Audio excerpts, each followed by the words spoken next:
Hi everybody, this is a brief overview on one of the options for the Culminating project, the option 1 agency assessment. So I know you guys have read the outline, but it might be a little overwhelming, so I'm trying to break it down a little bit so you can have a better understanding of what this is. So I will not read the whole thing because that's not going to be very helpful. So basically we have 5 different parts, A, B, C.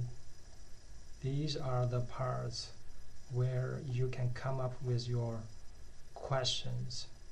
Okay, so you will take these questions to your caseworkers, to your co-workers, to your supervisor, to your clients, to other people that is not part of the agency.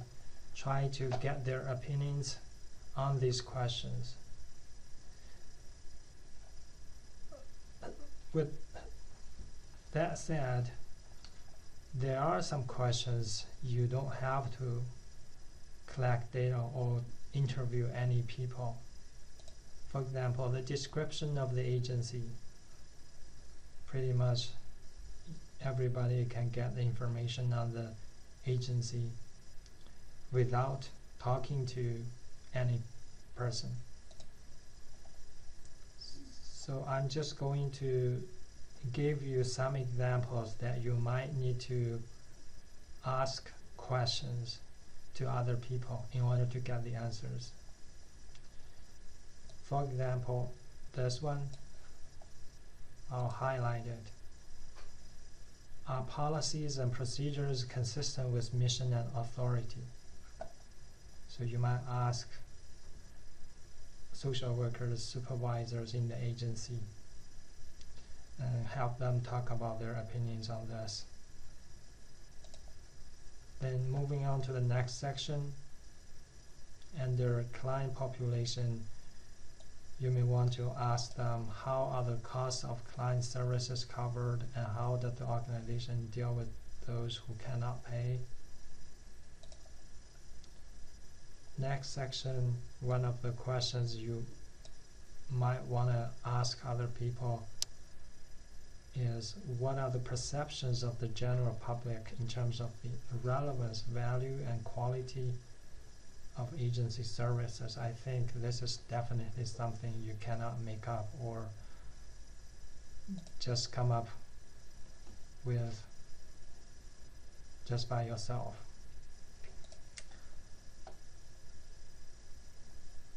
Then the next section is program data. For example, this one, is there an informal structure that is different from those informally designated positions of authority?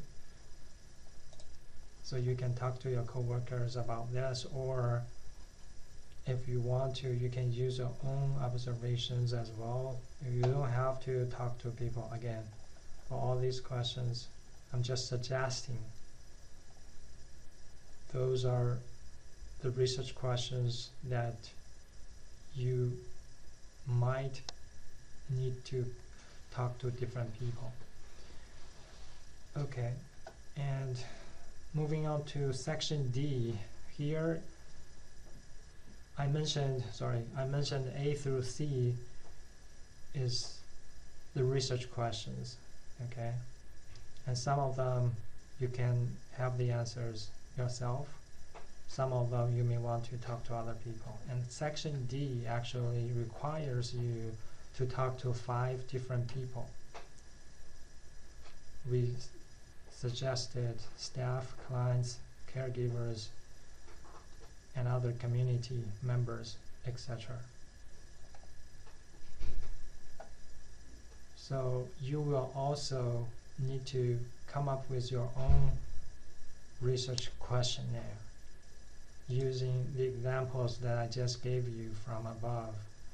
You can put together a research questionnaire and ask people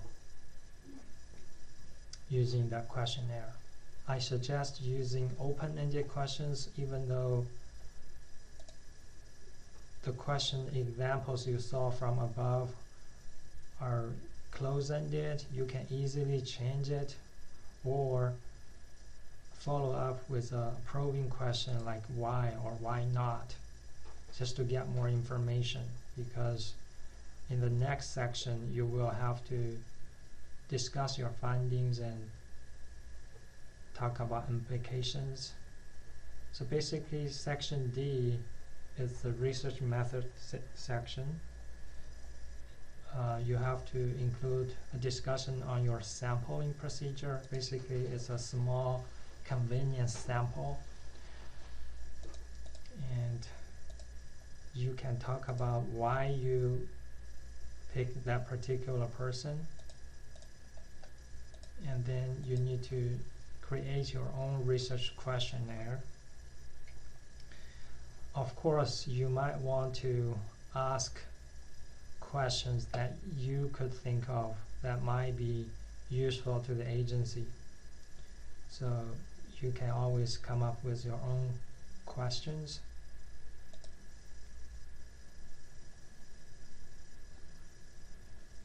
Okay, here the last part of section D is about a summary of your findings. So here we don't want to talk about implications or conclusions yet, just summarize the main findings. Alright, moving on to section E.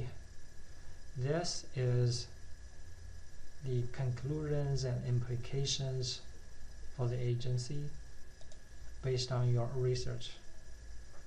So you can talk about the strengths of the weakness of the agency using the findings that you got from your own research. Okay, the questions that you came up with. You can discuss and identify the contribution of the agency to the community, probably after talking to other people. Also, you can identify the needs of the agency, again based on your research. And these are some of the questions you want to discuss in regards to agency needs. And the last part is how would you address the need. Okay, you need to come up with 3 suggestions. Alright, the whole paper should be a minimum of 20 pages, not including cover page, reference page, and appendices. You should use at least 10 peer-reviewed references, for example, journal articles and book chapters. Okay, that's about this option. Again, if you have any questions, just let me know. Thank you.